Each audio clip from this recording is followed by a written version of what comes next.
어떤 집에서 외국에 사는 아들이 결혼을 하겠다고 연락이 왔어요. 그래서 아버지가 아들에게 축하 편지를 한 장 쓰기 시작했지요. 남편이 사랑하는 자식에게 뭐라고 쓰는지 궁금해하며 옆에 아내가 다소곳이 앉아서 남편이 쓰는 편지 내용을 보고 있습니다. 이제 남편이 이렇게 편지를 씁니다. 결혼은 참으로 달콤하고 행복한 것이란다. 아들아, 너는 참으로 소중한 결단을 했다. 이 아버지가 행복하듯이 너도 반드시 행복할 것이다. 아버지의 가정생활이 멋있듯이 너도 꼭 멋있는 삶을 살아가게 될 것이다. 옆에서 그것을 읽던 아내가 흐뭇해하며 밖으로 나갔습니다. 그러자 아버지가 마지막에 재빨리 덧붙여서 이렇게 썼다고 합니다. 주신, 네 엄마가 방금 나갔다. 야, 이 멍청아, 결혼은 무덤이야. 너 이제부터 죽었어. 정말로 결혼은 무덤일까요? 솔직하게 말하자면 세상에는 결혼이 무덤이라고 생각하는 사람이 굉장히 많이 있습니다. 그러나 사람들에게 하나님께서 가정을 주실 때는 원래 목적이 행복해라라는 것이었습니다. 그걸 어떻게 알 수 있냐고요? 최초의 가정이 있었던 주소를 통해서 알 수가 있습니다. 그 주소가 뭐죠? 에덴 동산. 에덴 동산에서 에덴이라는 뜻은요, 기쁨, 즐거움, 행복이라는 뜻입니다. 그러니까 이 처음 생긴 가정의 주소를 왜 에덴이라고 하나님께서 붙여주셨는가 하면요, 기쁘고 즐거워하면서 행복하게 살라고, 그게 가정을 주신 목적입니다. 결혼의 목적이 그런 기쁨과 즐거움과 행복이더라라는 것입니다. 그런데 결혼을 무덤이라고 한다면은 그 사람은요, 하나님께서 창조하신 원래 목적과 정반대로 지금 살고 있는 것입니다. 감나무에서 감 떨어지는 것을 하고 입 벌리고 기다리고 있듯이 그냥 어디선가 뚝딱 행복이 떨어지는 것처럼 착각하는 사람들이 너무 많은 것 같습니다. 어떤 사람은 이렇게 얘기하더라고요. 행복은 기성품이 아니다라고요. 그럼 무슨 뜻입니까? 백화점이나 할인 매장 가면은요, 여러 가지 대량으로 많이 만든 상품들이 그득그득하게 있습니다. 그 중에서 자기 원하는 거 그냥 골라서 사면 되는 것처럼 행복이 그렇게 온다고 사람들이 착각하고 살고 있다라는 것이죠. 행복은 그런 기성품이 아니라 훌륭한 예술품과 같다고 합니다. 몇 세대 지나도록 저거 대단한 예술품이야 라고 사람들에게 칭찬을 받는 그런 예술품, 그 예술품 만들기 위해서 그 작가들은 얼마나 많은 수고와 노력을 기울였는지요. 행복도 마찬가지라고 합니다. 행복하기 위해서는 많은 노력을 쏟아 부어야 된다고 합니다. 수고, 기다림, 견딤, 그리고 희생, 이런 것들이 많이 필요하다라는 것이죠. 더 큰 신발을 신는 비결은 뭡니까? 간단합니다. 발이 더 커지면 됩니다. 마찬가지로 더 큰 행복을 얻기 위해서는요, 우리의 몸집이 더 커지면 됩니다. 행복한 가정생활을 하기 위해서는요, 사람들이 결혼 이후에도 처음 결혼할 때보다 자꾸 더 커져야 됩니다. 자라나야 됩니다. 어떤 사람들은 스트레스 받는다고 계속 먹어서 몸집만 커지는 사람이 있습니다. 그거 말고 그 사람의 진짜, 그 사람의 영혼이 커지고 풍성해져야 된다는 겁니다. 그래야 결혼이 행복한 결혼이 되고 가정이 행복한 천국 같은 가정이 될 수 있다라는 것이지요. 결혼이 무덤이라고 생각하는 사람은요, 결혼한 이후에 처음 결혼할 때와 똑같은 상태로 있을 겁니다. 아니, 어떤 사람은요, 결혼한 이후에 더 쪼그라들었을 겁니다. 그렇기 때문에 결혼을 무덤이라고 얘기하는 것이지요.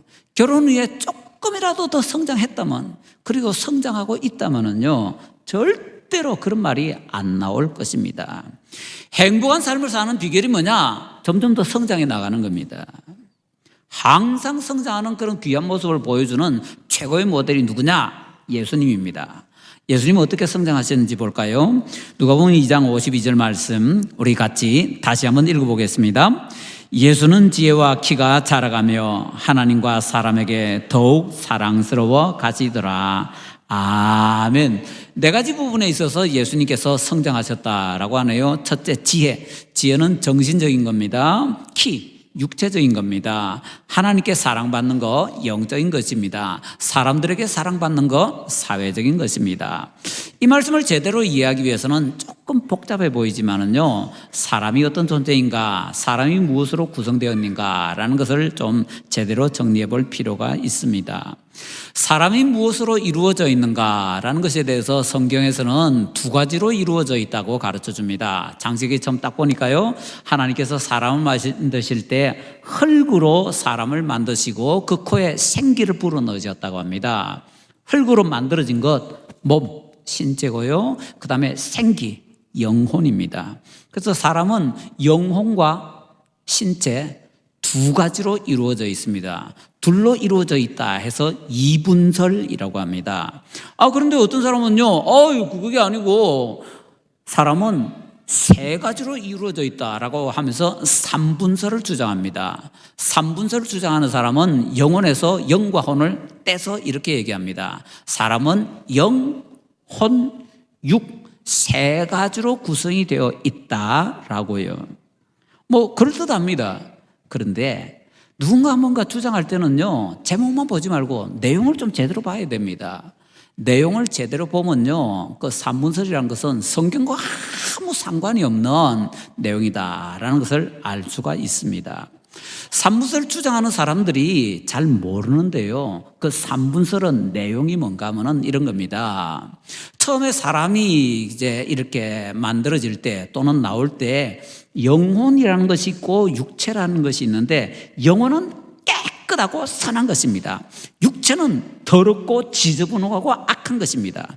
그래서 깨끗하고 선한 영혼이 더럽고 지저분한 육체하고 하나가 될 수가 없습니다. 그래서 이 둘이 하나가 되기 위해서는 중간에 뭔가가 있어서 둘을 연결을 해줘야 됩니다. 그래서 영이라는 것과 육이라는 것의 중간에 혼이라는 것이 새로 생겨서, 그래서 영과 육을 혼이 연결해 줌으로써 사람이 만들어지기 때문에, 그래서 사람은 영, 혼, 육 세 가지로 이루어져 있다라고 얘기하는 겁니다. 이거는요, 성경이 가르쳐주는 내용이 아니라 고대 그리스의 철학이 얘기하는 겁니다. 고대 그리스 철학은요, 영적인 것은 무조건 선한 것, 그 다음에 육적인 것은 무조건 악한 것, 그래서 선한 것과 악한 것이 함께 있을 수 없기 때문에 중간에 존재가 필요한데 그게 혼이다 라고 얘기를 하는 겁니다. 이게 영혼육이라는 겁니다. 완전히 틀린 성경이 아니라 고대 그리스 철학이고요. 이것이 얼마나 잘못되었는가 하면은, 하나님께서 천지 만물을 창조하셨는데 이런 물질들을 하나님께서 악하게 만드셨나요? 선하게 만드셨습니다. 물질은 악한 거 아닙니다. 우리의 몸 악한 것 아닙니다. 악하게 많이 쓰임 받지요. 영은 그러면 선합니까? 영은 또 못된 짓도 얼마나 많이 하는데요. 영도 선한 거 아닙니다. 죄로 더럽혀졌기 때문에. 그래서 우리의 영과 육이 하나가 되기 위해서 혼이라는 것이 새로 만들어졌다. 말도 안 되는 그냥 상상의 소리일 뿐입니다. 성경에서는요, 정확하게 그래서 이분설, 영혼과 육체 이렇게 이루어져 있다고 가르친다. 요거 딱 기억하시면요, 어디 가서 이것 때문에 서로 얘기할 때에 아는 척 하면서 제대로 딱 집어줄 수가 있습니다. 자, 우리 학생들 기억하시나요? 사람은 몇 가지로 이루어져 있다고요? 예, 제가 숫자 물어볼 때 항상 답을 가르쳐 줍니다. 몇 가지로 이루어져 있다고요? 두 가지. 그래서 이분설이라고 합니다. 이게 성경적입니다. 삼분설은 엉터리, 영과 육이 서로 못 만나기 때문에 중간에 혼이라는 게 만들어졌다. 그럼 하나님께서 천지 창조하실 때 흙으로 사람을 만드시고 생기를 불어넣으셨는데, 흙으로 만드신 이 몸에 생기를 불어넣으실 때 이 선한 것이 더러운 것과 못 만나기 위해서 그때 갑자기 뿅 하고 혼이 생겼다고요? 그러면 혼이라는 것은 하나님께서 계획도 안 하셨는데 만들어졌다는 말도 안 되는 소리다. 성경적으로 딱 정리가 되는 것이지요. 자, 자, 이제 다시 한번 조금만 더 구분을 해 보십시다. 왜냐하면 예수님께서 뭐 신체적으로, 정신적으로, 영적으로, 사회적으로 이렇게 성장하셨다고 하니까 사람에게 있어서 눈에 보이는 이것을 신체, 육체라고 하지요. 이 육체는요, 사람에 따라서 머리, 몸 하고 구분하기도 하고요. 어떤 사람은 머리, 몸, 팔, 다리 네 가지로 구분하기도 하고요. 어떤 사람은 머리, 몸, 팔, 다리 세 가지로 구분하기도 합니다. 뭐 이렇게 봐도 저렇게 봐도 우리 신체 전체는 하나인데 어떻게 나누어 보는가, 그것의 차이일 뿐입니다. 영혼은 눈에 안 보이잖아요. 그래서 영혼은 눈에 안 보이는 이것을 구분을 할 때 사람들이 어떨 때는 이런 방법으로, 어떨 때는 저런 방법으로 구분을 합니다. 예를 들어서 일반적으로 성경에서는 어떻게 구분을 하는가 하면요, 영적인 세계와 관련된 것에 대해서 이렇게 접촉을 할 때는 영이라고 얘기합니다. 세상적인 것, 물질적인 것, 이런 것과 관련되어서 얘기할 때는 혼이라고 얘기합니다. 성경의 단어가 원래 그렇습니다. 자, 그래서 영적인 것은 영, 혼적인 것은 혼. 영혼이 하나가 이런 것에 관계될 때는 영, 저런 것에 관계될 때는 혼. 그렇게 뭐 편의상 구분이 된다 하는 얘기죠. 이걸 또 다르게 구분하기도 합니다. 어떤 사람은 영혼을 세 가지로 구분합니다. 영혼의 기능을 그렇게 구분할 때는 많이 들어보셨을 텐데요. 지, 정, 의. 어디서 들어봤지요? 지식, 감정, 의지. 이게 영혼을 구분한 겁니다. 영혼을 그렇게 세 가지 기능으로 지식과 감정과 의지 구분해서 지정의 세 가지로 구분할 수도 있습니다. 어떤 사람은 이것을 좀 더 다르게 구분합니다. 세 가지로 구분하는데 이렇게 구분할 수도 있습니다. 하나님과 관련되어 있는 것은 영적인 것, 자기 자신과 관련되어 있는 것은 정신적인 것, 다른 사람들과 관련되어 있는 것은 사회적인 것. 그리고 다시 누가복음 2장 52절을 보시지요. 예수님께서 키가 자라셨습니다. 신체적인 것. 그 다음에 영혼이요, 자랐는데 지혜가 자라셨습니다. 정신적인 것. 하나님께 사랑을 받으셨습니다. 영적인 것. 사람들에게 사랑받습니다. 이건 사회적인 것. 그러고 보니까 예수님께서 모든 부분, 몸과 영혼 모든 부분에 있어서 예수님께서 성장하셨다라고 기록을 우리에게 해주고 있네요. 자, 이제 우리가 성경에서 이런 걸 꼭 기억하셔야 됩니다. 이것도 중요한 내용입니다.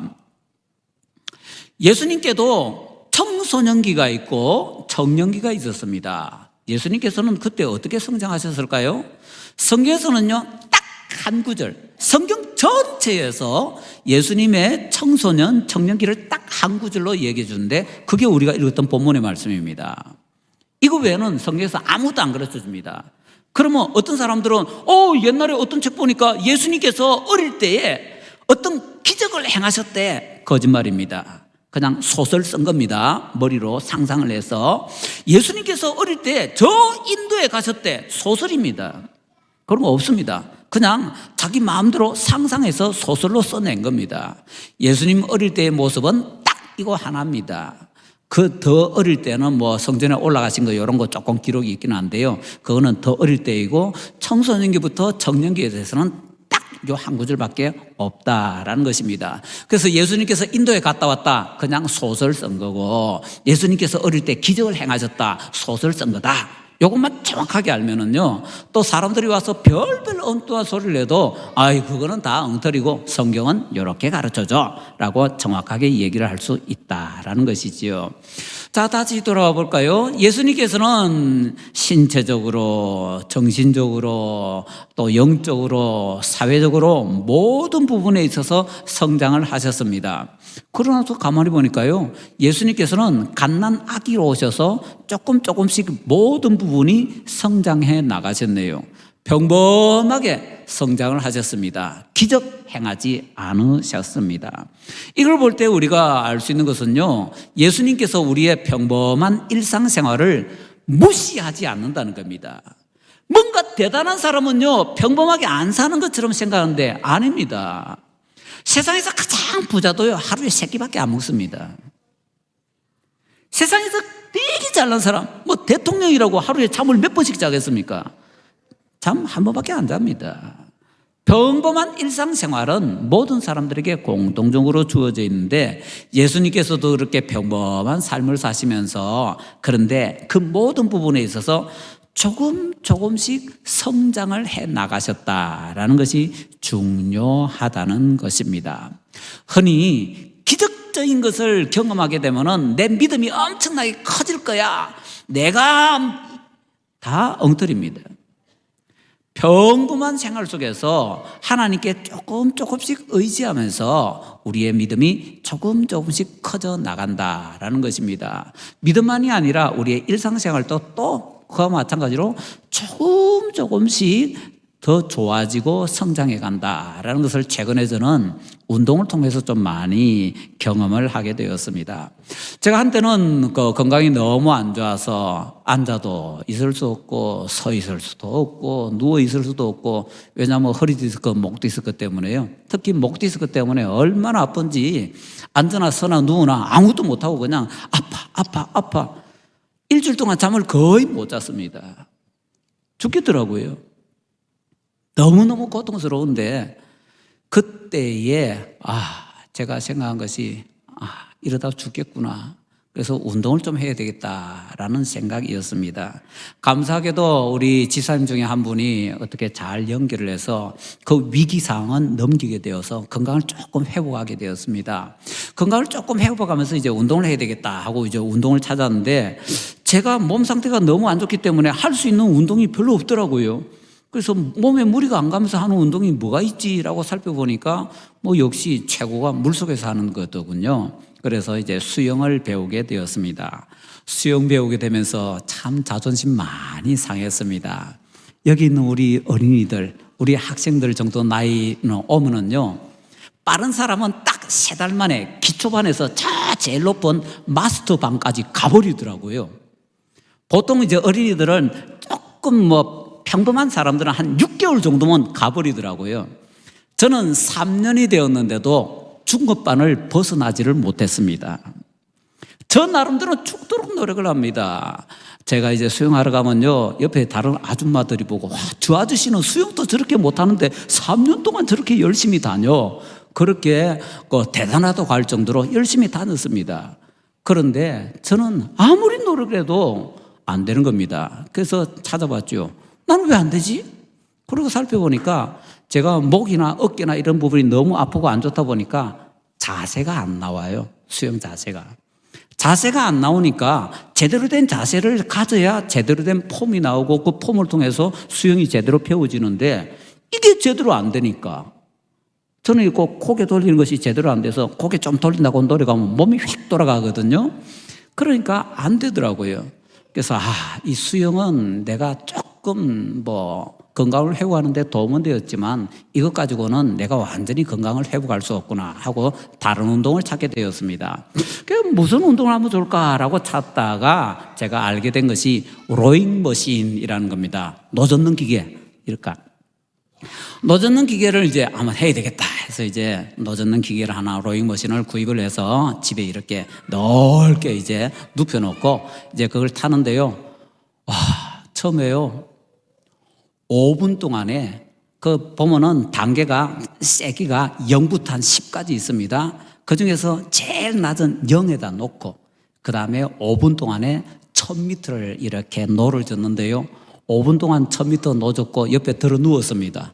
힘들어 죽을 것 같더라고요. 얼마나 힘든지. 5분 만에 1000m 하는 게 그렇게 힘들더라고요. 처음에 한 일주일 동안 그렇게 했습니다. 그 다음에 이제 조금 된다 싶어 그 다음에 조금 더 늘려야지 하고 5분 하고 쉬고 다시 5분 동안 1000m를 가려고 하는데 못 가요.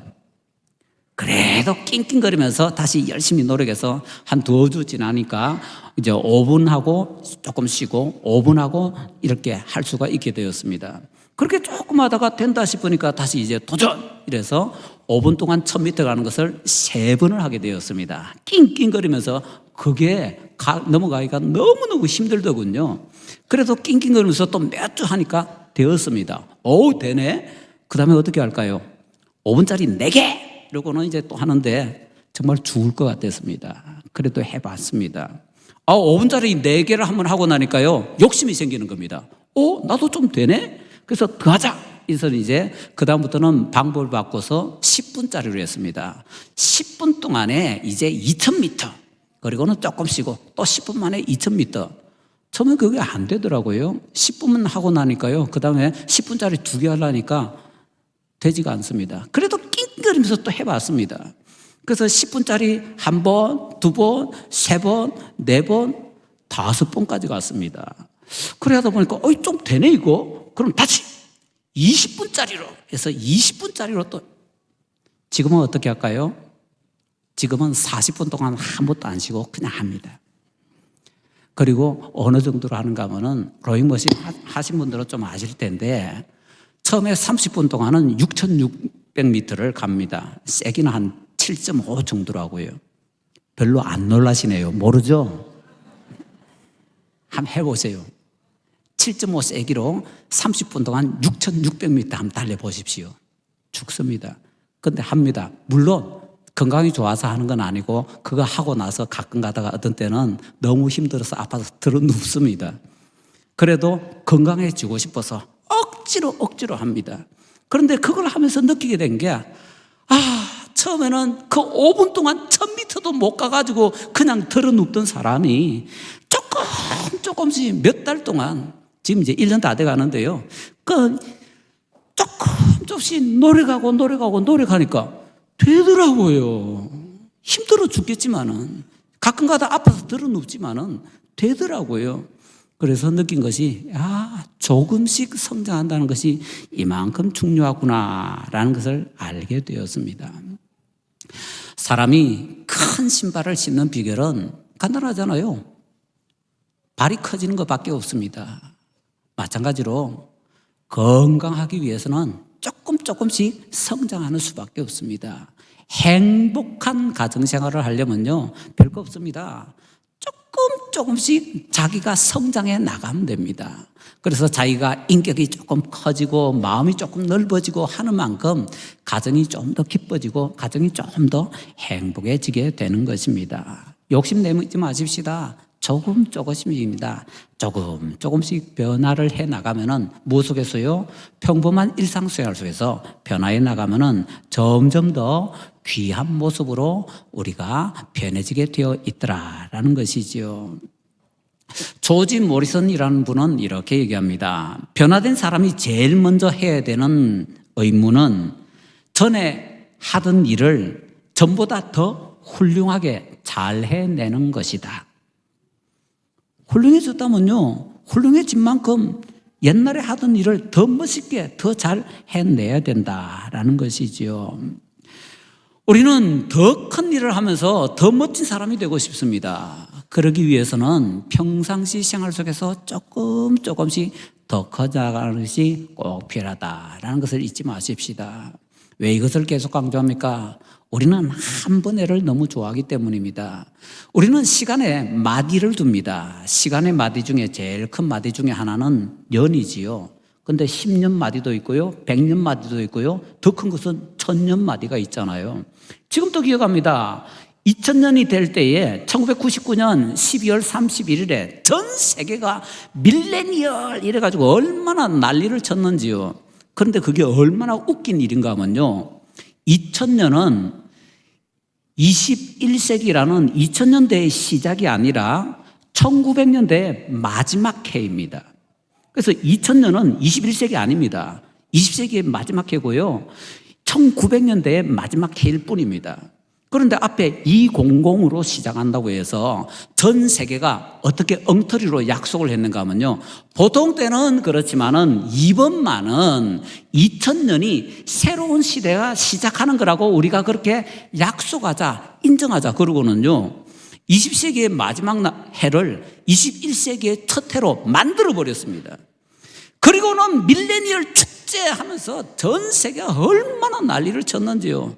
저는 지금도 가끔 생각납니다. 얼마나 전 세계에서 요란법석을 떨면서 밀레니얼 축제를 했는지요. 그런데 묻고 싶네요. 그러고 나서 뭐가 바뀌었습니까? 뭐가 달라졌습니까? 뭐가 도와줬습니까? 아무것도 없습니다. 그 요란법석을 떨었는데 밀레니얼 시작되고 나서 좋아진 거 하나도 없습니다.